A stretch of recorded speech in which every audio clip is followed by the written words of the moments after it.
Welcome to another SideQuest podcast, a detour worth taking. I'm AJ. And I'm Sky.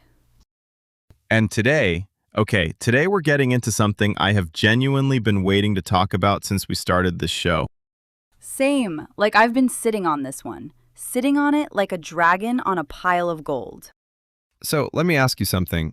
When you watch a fight scene in anime, and I mean a real fight scene, what actually makes it hit? Oh, that's easy. It's the impact. It's when a punch lands and you feel it. Right. Not the particle effects, not the giant laser beam that takes up the whole screen for 20 seconds. I mean, the laser beam has its place. It's the weight. It's the heel pivot before a kick. The way a body absorbs a hit and the ground underneath them cracks. The debris flying. That split second where everything goes black and white and your brain just goes, oh no. Oh no is right. One studio has been doing that better than almost anyone else in the industry for over 2 decades. Studio Bones. That's what I'm saying. The smooth hand-to-hand specialists. That's their title for today, and they have earned it. All right, let's go back. October 1998. Before I was born. Probably before you were relevant. I was very relevant in 1998, Sky. I was a whole child. Very relevant child. Hold on. Sure you were. Producer Masahiko Minami and animators Hiroshi Osaka and Toshihiro Kawamoto had just wrapped up Cowboy Bebop at Sunrise, the studio behind Gundam, and they walked away. They left. They built something new. Just walked out after one of the most legendary anime productions of all time. Casual. They named it Bones, and the whole idea behind the name was about substance, structure, passion at the foundation of everything they made. Not flash. Bones. That's actually such a clean philosophy. And they immediately proved it. Razafon, Eureka 7. Then in 2001, the Cowboy Bebop movie, Knockin' on Heaven's Door. Before they even hit their stride, they were already making things that people still talk about. The reputation was built fast. But here's the structural thing that I think most people don't know about Bones, and it genuinely explains how they do so much without losing quality. They have a 5-unit sub-studio model. Wait, 5 separate teams? Sub-studios A through E. Each one runs like its own independent creative cell, its own producers, its own animators. So Sub-Studio A can be deep in My Hero Academia, while Sub-Studio C is doing something completely different, like Bungo Stray Dogs or Mob Psycho. And those productions don't interfere with each other. I'm sorry, what? That's genuinely impressive. Because the quality across all of those shows doesn't feel like it was split 5 ways. They all feel like full efforts. Exactly. It's not outsourcing. It's not cutting corners. It's building a structure where the craft can breathe. So what does a Bones fight actually look like? What makes it identifiable? The weight. It always comes back to the weight. Right. Their animators are obsessed with anatomy and physics. Every punch has a wind-up, an impact, and a follow-through. You can read every exchange. You never lose track of where bodies are in space. It's grounded even when the characters are literally flying. Okay, Yutaka Nakamura. We have to talk about him. Yutapon, yes. One of the most influential key animators working in the entire global animation industry right now. The man has a signature. He has a signature that other animators, not just in Japan, everywhere, are studying and borrowing from. 2 things specifically. First, the Yutapon cubes. When concrete or ground shatters in an explosion, the debris doesn't just crumble randomly. It breaks into these perfect floating geometric cubes. It looks incredible. It looks incredible and also slightly unhinged. I'm not even gonna lie, in the best way. And then there are the impact frames. That split second, literally a fraction of a second, where the screen flashes black and white at the exact moment of impact.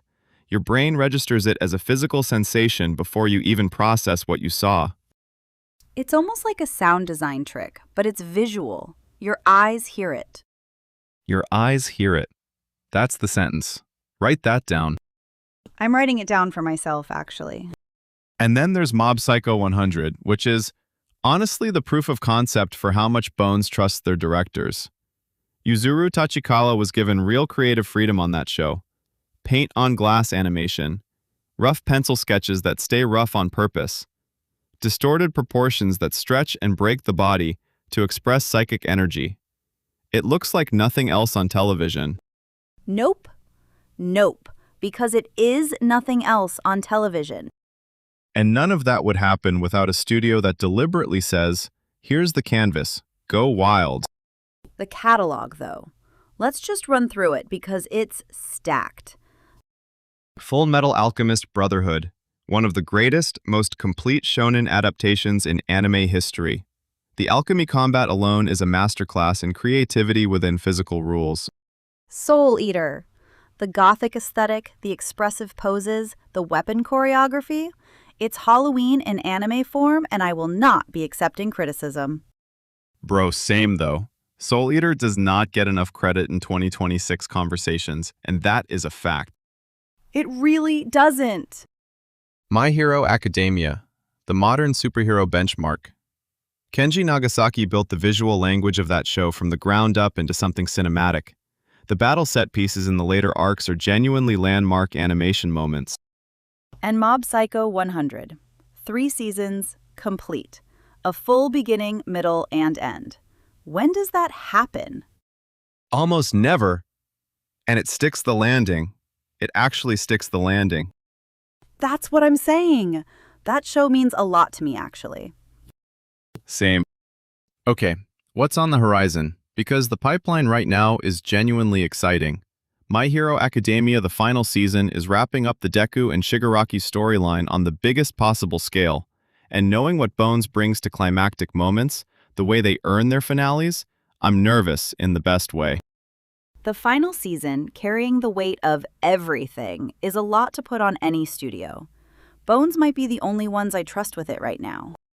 And then there's SK8 The Infinity Season 2, and an OVA coming, which, if you haven't watched SK8, the downhill skateboard racing animation in that show is unhinged, and I mean that as the highest compliment. Hold on. High velocity. Visually stylized in ways that should not work as well as they do. Okay, Gachiakuta. Sky, I need to talk about Gachiakuta. The graffiti one! Tell them! Alright, so here's my recommendation this week. Gachiakuta is the adaptation of Kei Urana's manga, gritty, graffiti-inspired urban fantasy, street-level combat that is exactly the kind of raw physical fighting Bones was built to animate. It is genuinely one of the most interesting new anime premieres, and if the studio brings what they brought to even the mid-tier Bones projects, this could be something special. I'm giving it 4 out of 5 stars right now, and it's only going up. 4 stars already, and it just started. That's a strong opening for you. Not me sitting here like, I have high hopes, and I'm choosing to live in them. Okay, where does that leave us with the legacy question? Is Bones the best action animation studio working today?